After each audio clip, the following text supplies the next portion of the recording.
This story cost me 17 years in my life. I was between 18 to 19 years old when the war started between Iran and Iran. The war, they changed our life. I was happy in my life. I have a restaurant. I work around 13, 14 hours per day. I like my job.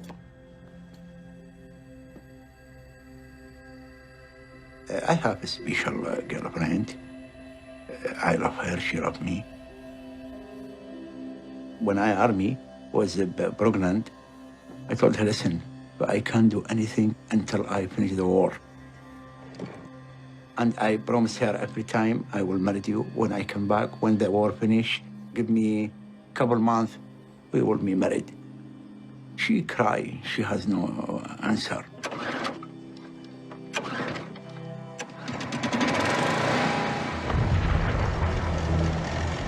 No one he like war. No any human like war. But we have no choice. In Iraq, the dictator, you will be killed, you and your family. We will have no choice.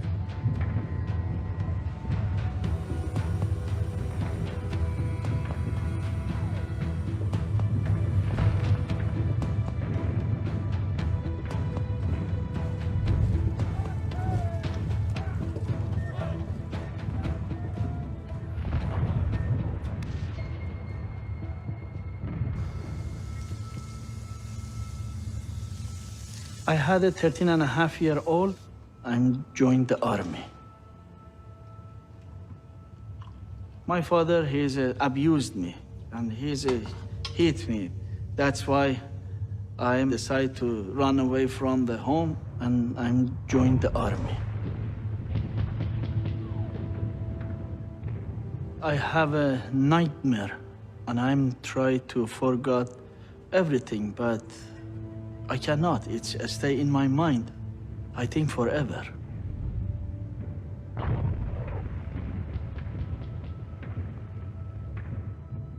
Every day I saw a lot of corpses. My duty is make a mass grave for all the Iraqi corpse. I wanna escape from the front line, but I don't have any choice. In the battlefield of the Khurramshahr, there was attack to each bunker. They are explode each bunker, one by one. Our leader, they says we have big attack. One of the rockets close around 2 meters close to my bunker. I try to go out from the bunker, I can't. I went to one Iraqi bunker with a small flashlight. I was afraid, oh my God, because sometimes the Iraqi soldier, they are take off the green hand and explode himself. Basically, it's a suicide to kill the enemy. I hear the weapon close, very close to me. It is mean they started to kill who alive. I'm find one Iraqi soldier. He was full of blood. I see the face, not our people, and he talk, not my voice, not my language. Now I know I am in the enemy hand. He cry and he begging me. Allah salmak, Allah khalik. I didn't know what he says. He right away came in my pocket. He tried to steal me. There was a small holy book, his name Quran. This is my mom. She gave me my son. This will protect you. Keep it with you. I have picture. Yeah, it was my girlfriend with her boy. Because of his family. By that photo, he changed his mind. I'm make a decision to save him. Right away he changed, human, not enemy or not killer. That's what I feeling. Look like angel coming to me now. Come with me in the bunker. He was so happy. That smile, it's touching my heart. Something coming in my mind, I can hide in him. I was put his friend corpse top of each other, and I make a cover front of him. I was give him the painkiller. He's sleeping again. For 3 days, I was keep him by that condition.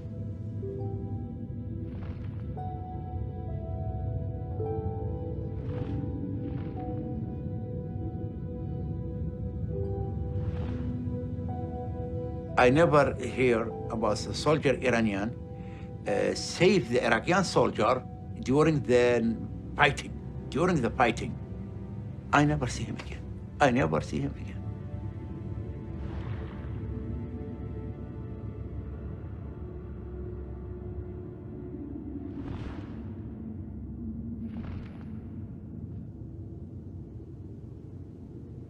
The Iraqi army, they released us, and I became as a free man. I came back to Iran.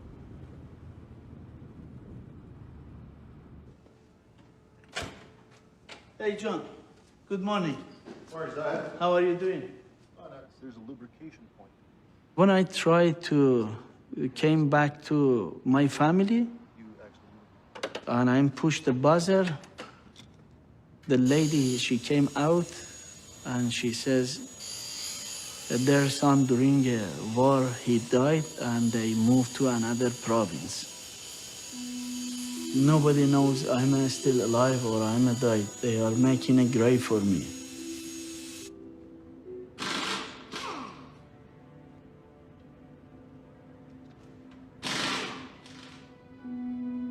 When I went to the graveyard, I saw on my gravestone, it's my brain, it's frozen. And then I shouting and I'm sitting down. I cry. After 5 minutes, I say to on myself, are you idiot? Are you stupid? You are alive. Why you cry? What kind of man you are? Wake up, man. You are alive.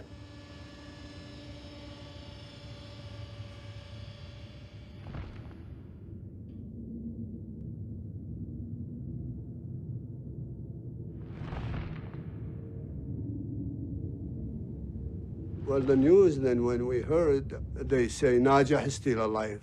Something we don't believe until we see. We make him come to Canada because we want him to be with us. Now we miss all his life. He's our brother, after all. So we rather him here than anywhere else in the world. After the war, after the prison, after all this, yes, he come with anger in him. He's still in this mess. It's very hard to get healed, you know. It's like a scratch in your front of you. Whenever you look in the mirror, you see a scratch in your face. You always bring you back to this memory. No. What do you mean, no? Skytracker. Come on, No, man. you see the mess. You see what I have. All the day I will work. Okay, the sky train then.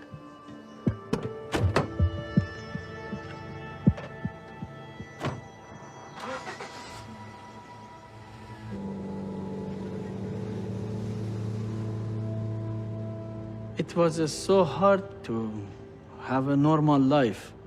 I didn't know what should I do. Finally, I took a job as a seaman. I came to Vancouver by ship. Nobody knows who I am. I didn't know any communication with anybody. I was tired of of the life. Emotionally, basically, I was broken. After sheep is gone, my depression is deeper and deeper and deeper and deep. And I make it decide to suicide with on myself.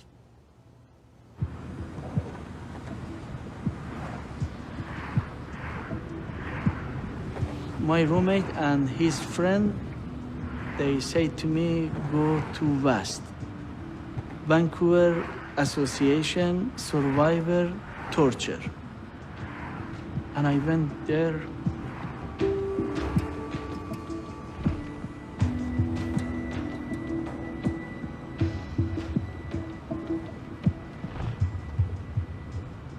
My brother, he knows to drive. And I take them to this office. And when I come again, I see one man, he's sitting there. He has same mother. His face look like Iraqian. In our language, both same, salam, salam. Like hello in English. He says, are you Iraqian? And I said, no, I'm Iranian. I think you are Iranian too. He says, no, I'm Iraqi. And he's start to speak with the heavy accent Persian. Wow, you could talk Persian, talk our language. Where you learn? It's a long story. It was in Iran? No, I was prisoner of war. And I'm laughing to him. I used to be prisoner of war too. And I say to him, you means Khorramshahr, yes? قلت له أنت خرمشهر.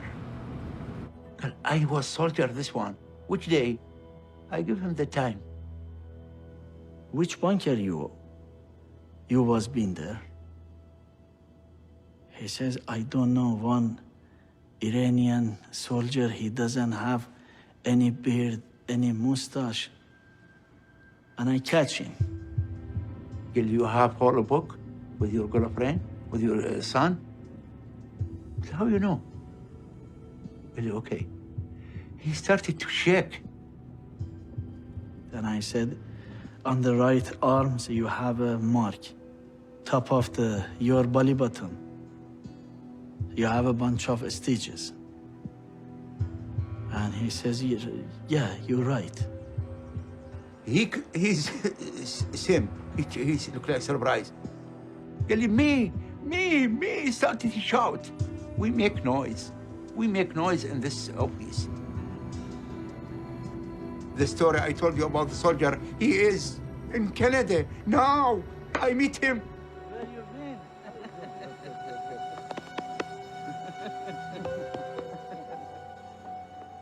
He asked me, you didn't say, what is your name 20 years ago? Could you please tell me what is your name? And I say to him, you didn't say that one to me too. My name is Zayed. What is your name? He says, my name is Najatu. We are cry. Let's go in.